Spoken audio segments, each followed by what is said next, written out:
clients are being a little pickier, the purse strings are tightening up just a little bit. It's coming. It's there. We've been watching all the meters. We've been watching all of our clients. It's coming. The recession's here for the signage world, not for the rest of the world.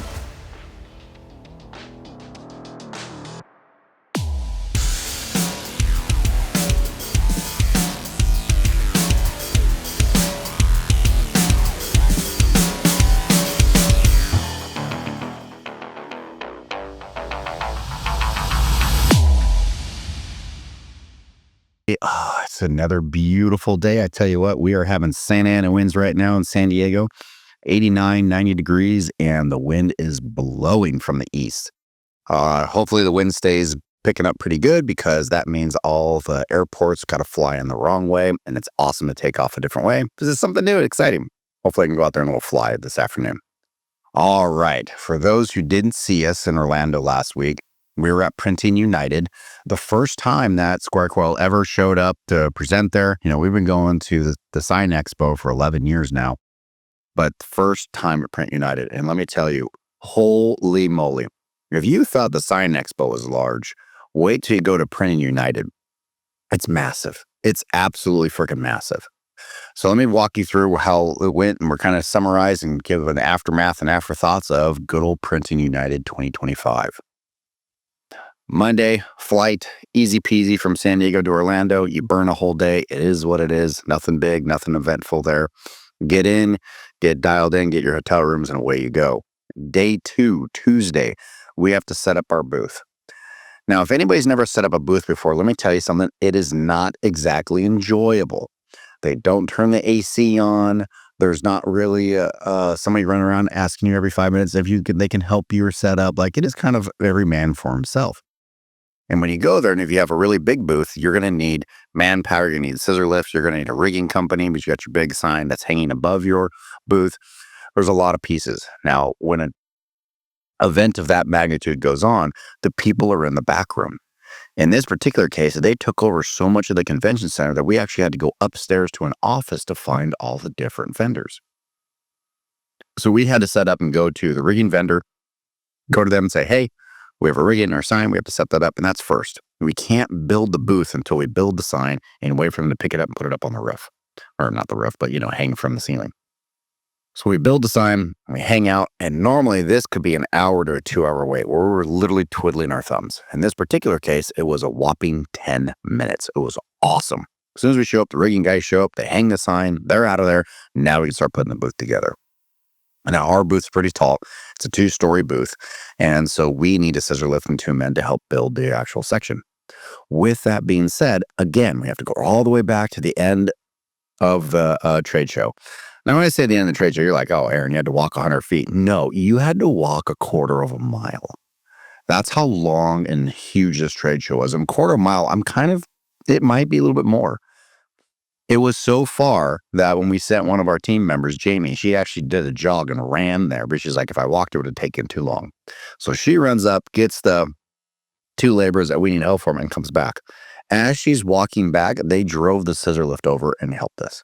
Record time, I'll tell you what, hands off to Shepard and their team over there in the Orlando Convention Center. They were on point so fast that we normally would wait another hour or 2 before they'd show up. Within 10 minutes, they showed up. We had a record time. We set our booth up inside of 5 hours, and it was ready to go. Super proud, super happy, quite amazing. So Tuesday, get all done. Now, I will tell you this, that my men's society, the Iron Oak Society, decided to do a group-long 100-hour fast. They started that Sunday night. So I had to set a booth up on Tuesday with no food since Sunday, just a water. It was brutal. Kept my emotions in check because usually I get pretty cranky after the first couple days of no food, and made it through Tuesday. Now, I did have to back out on hour 40. I had dinner Tuesday night because there's no way I was going to hit that trade show booth with an empty stomach. That's just not fair. So I made it halfway through the 100, a little under halfway. It is what it is. I participated the best I could. I will say there was a lot of men that made it to the 100-hour. Different story, different topic, but I'll tell you, 100-hour fast is no joke. Super proud of those guys. Just want to take a moment to talk about SquareCoil here. SquareCoil has been powering the signage industry since 2011, and we're only growing bigger and better and stronger every single day. Some of the latest updates have just made my life a lot easier. I'm sure it's going to make your life a lot easier. So if you haven't checked us out, go ahead and get on our website, squarecoil.com. Take a look. And if you have an outdated key, an old software program that's going to be closing its doors this year, definitely take a look at us because we can make that transition real simple for you. Take a look at squarecoil.com. So Wednesday morning, we wake up. We get all dressed in our SquareCoil shirts. We got our little badges. We get breakfast. We got a full stomach. We are ready to hang out. Now, we had one of the booths very, very close to the front doors. I think we were 3 lanes back of the front door. Like, I really could see the front doors, people pouring in. I was like, this is going to be awesome. Everybody's going to see us. This is going to be great. You know those ideas that you have where it's really good on paper, but in reality, it's not such a good idea? That was one of these moments. This was definitely where I thought our booth selection was epic, and it was not. This trade show was so large that people walked in the front doors. Their mouths went open. They looked up and turned into this zombie-like state, just going, wow, I can't believe how big this is. And as they looked up to get their bearings, they walked right past our booth. It didn't matter if I talked to them. If I didn't matter if I said, hey, you. I would say, what type of software do you run? How are you doing this morning? You look great this morning. Good morning. Do you have your coffee? I don't care what you said. Zombies walked right past our booth, one after another, after another, after another. We watched thousands of people walk right by our booth looking straight up, wouldn't even put their head down to acknowledge anybody on any of the booths as they walked by. Shocking to me. Couldn't believe it. I was a center going, you got to be kidding me. But luckily, as any good salesperson is, we're not down and out. I brought a secret weapon. I bought a bunch of little mini beach balls, little 12-inch or 14-inch round beach balls that SquareCoil stamped on them. So I quickly went back to plan B, blew up a couple beach balls and started lightly playing volleyball with anybody who would walk by. The beach ball was bouncing up and down. I'd be throwing it up and down. They would see it. I'd throw it at them. They'd catch it and throw it back. And we started to interact with people that way. A lot harder, tell you what. So another thing that happens, and I forgot about this, truth be told, not everything is sunshine and rainbows. But when you go to a new trade show, and this is your first time presenting there, and everybody kind of knows who's who, and they're going there for specific reasons, and you are the newcomer, they're not coming for you. Hardly anybody looks for the latest and greatest or the new exhibitors. They're looking for the people that they know, and they're looking for a way to start their business or grow their business. If you're brand new, you're not test-driven. You're not a proven person. Your company's not proven in such a way that they can trust you to buy from you. You're going to be there tomorrow to take care of it. It's a different animal. You have to build up your reputation. I will be very honest. I totally forgot that. So as people were walking by our booth and saying hi, they look up, they see your name, they go, oh, okay. And they could just go right by. Demoralizing, yes. Now let's stop back. Now, why is that demoralizing for me? Well, when we go to the Sign Expo, within 5 minutes of those doors being open, people are beelining it just to our booth. We have 4 demonstration tables available for you to watch and demonstrate the software. Our existing customers come by to look at the new updates. Our new customers are coming over to see what we have to offer and how we can expand their business model. There's a lot of traffic. There's usually all 4 running, and there's usually people standing behind watching the demonstration quietly in the background. And then on the very, very busy days, there's a line. There is 2, 3, 4 people deep in our line waiting for a demonstration table to open up. And it's like that for all 9 hours for all 3 days. Printing United, we're 2 hours in and we have only 2 demos going. No line, empty spaces, and we're just hanging out. For my mind, that's twiddling our thumbs. Couldn't believe it. So, hey, you're not always going to have the rock star appearance that you're used to at a different trade show you are than the new ones. You got to take it on the chin a little bit. You got to earn your stripes. Forgot about that. It is what it is, but it was all good. Wednesday was okay. It was a good day Wednesday. Thursday was very busy. I will say the show floor on Thursday at Printing United was the busiest. Friday, it was the Dead Sea. Like, it really was. It was sad. Hardly anybody walked in. You could walk around the showroom floor. Hardly anybody was giving presentations. It was pretty darn quiet.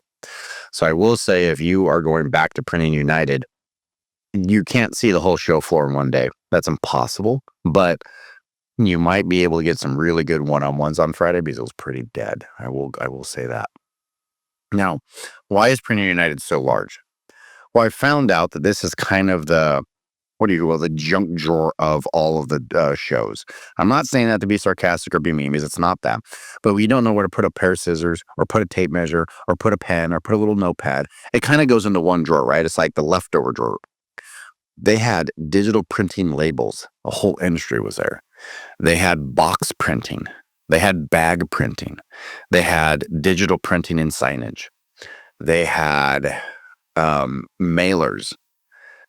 Everything that has to do with any type of print onto anything on a box. I mean, there was machines there that printed on pizza boxes, and they had a whole machine set up, and they print all these pizza boxes. There was a machine right next to us, and we'll put a picture here of a second on the show here notes. It was about 60 feet long. It was red and about 36 inches wide. It would grab an 8.5 by 11 paper, print on both sides, including the address. Remember, every print has a different address. Fold the trifold up, unfold the trifold, put 3 glue dots, fold the trifold back up, and then put it into a box. And so you could run mailers for a whole city or a whole town and then be all box ready to ship out. Pretty impressive, I'm not gonna lie. That was pretty cool. There was so many machines there. So much machinery for every little whim or thought process you could have. There was machines I was grabbing 4x8 stacks, pallet, grab the entire pallet, print on everything, and restack on a different pallet all the way down the line. Just unbelievable. For me being in the industry over 20 years, I'll tell you what, my eyes were still popping out of my head. I couldn't believe how much stuff was there. And then so much support. Software systems for workflows, mailer addresses, support documents, business minded. You could really kind of see a shift that it wasn't so much machinery and substrates, but there was a lot of support, how to help your business grow, thought processes, how to handle certain scenarios. There was a lot more of that. So you could see that workflows are a big deal in that industries, those 6 industries that they put together. It was exciting. It was really neat to see that and see the collaboration of thought process coming together. A lot of ideas were there. Super proud of the people that we got to meet, say hi to. It was pretty cool. It was a pretty good show. I gotta give a shout out to somebody. So you all have your favorite customers. Customers that you just love. They're great no matter what. They're positive. They're trying to help you. They say, what about these ideas? They're helping grow your business and they're investing in you as well as, they're a client that's paying. We love those people. We got to have dinner with Dory from B2B Thursday night. It was so much fun. I think we laughed. I mean, my sides hurt after 3 hours of laughing, of hanging out with her. And it was just a good ending to the long day. She drove up from Tampa and it was just a blast. So Dory, we love you and thank you very much for coming to dinner with us. All the time when we're on the trade show floors, we get to see our favorite customers. We get to talk to them and say, how's your business doing? What's happening? What are your next steps for your next couple of years? It's so much fun to talk theory of where they're going, what they're doing, and how we can help. I'll tell you what, these trade shows, those are probably my favorite parts. They really are because I just get to see what's happening there, what's going on, and the real life, what's going on in your 4 walls. We all know in this trade show world, or not trade show, but in our industry, the signage industry gets hit with recessions a year before everybody else. Most people in the signage industry remember the big recession of 2007. The rest of the world remembers it in 2008 because we feel it first. We are the barometer. We know what's happening before the rest of the world does. It's the truth. And we are starting to feel the recession right now. We are all the clients are being a little pickier. The purse strings are tightening up just a little bit. We're watching it. Now, if you're lucky and you've done a lot of marketing, a lot of homework on the front end, and you have that valve coming in of inflow work, you're not feeling it per se, but you don't need to lie either. You see that instead of 20 requests, you're only getting 10. You're able to capture the market share you need to keep your books clean, but it's coming. It's there. We've been watching all the meters. We've been watching all of our clients. It's coming. The recession's here for the signage world, not for the rest of the world. So parts like that, you're going to now want to dial in your SOPs. You're going to dial in how slick you are. A couple of those extra things that might save you a couple grand by checking them. That costs you more money than the $2,000 it saves. I think you should get that out, streamline more of your company. Those thought processes are what's going to make you leaner, meaner, slicker as this recession goes through. So wanted to give you guys my take on the Printing United. I think it's a great trade show. I think it's so many industries, like holy moly, there's quite a bit there. You're going to find that some of the people there are definitely tailor-made to that specific industry, maybe not for yourself, but a lot to see. Talk to you guys next week.